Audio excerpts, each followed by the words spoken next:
Mga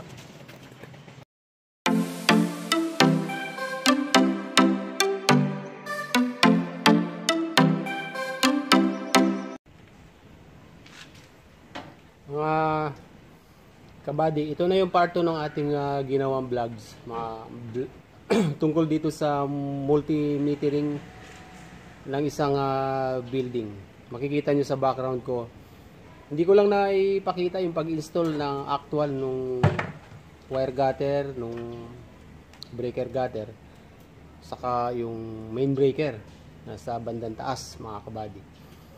Okay, pero yung installation ng ganitong multimetering system, ito makikita nyo sa taas, meron tayong wire gutter, tapos yung ating mga meter base alternate, kasi level 5 to.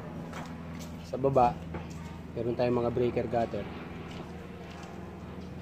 Bali mga kabady, ganito yung actual installation na ginagawa natin. Sa ngayon, nag-determinate tayo ng mga breakers. I-determinate natin yung load side and line side papunta dun sa mga meter base. Tapos, next, ang i-connect natin, yung papunta naman sa bus bar, sa bandang taas, yung sa wire gutter. Mayroong line 1, line 2 doon na bus bar. So, dun tayo i-connect, mga kabady. So, stay tuned lang mga kabady dito sa ating meter base multimetering, itong multimetering installation natin.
Mga kabady, nasa second day na tayo ng installation ng ating multimetering system ng isang building.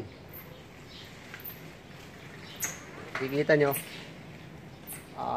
dito pa rin tayo sa mga installation ng mga o termination ng mga wire dito sa ating meter base.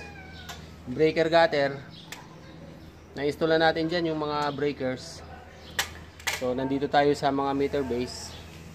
And then, kahapon, nailagay ko na yung main feeder, 300 MCM. Ngayong araw na to, iti-terminate natin yan. Mula doon sa bus bar, papunta dito sa line side ng mga meter base. Okay. So, ngayon, ang in-install ko mga kabady, itong pinaka main breaker. Okay, tapos yung kanyang main kilowatt hour meter. So yan yung ginagawa ko ngayon mga kabady.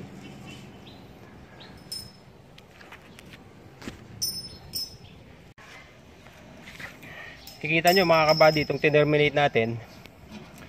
Bali yung ating main meter, kilowatt hour meter dito, bali commercial type na siya. Tapos yung wire natin dyan is 300 MCM. Ayan. So napakahirap i-terminate ng ganito kalaking main feeder mga kabady. Tapos pagbaba nyan, 300 amperes yung ating main circuit breaker. Tapos pupunta siya sa wire gutter. Mula dyan magte-terminate tayo ng wire pupunta dun sa line side ng ating mga meter bases. Okay.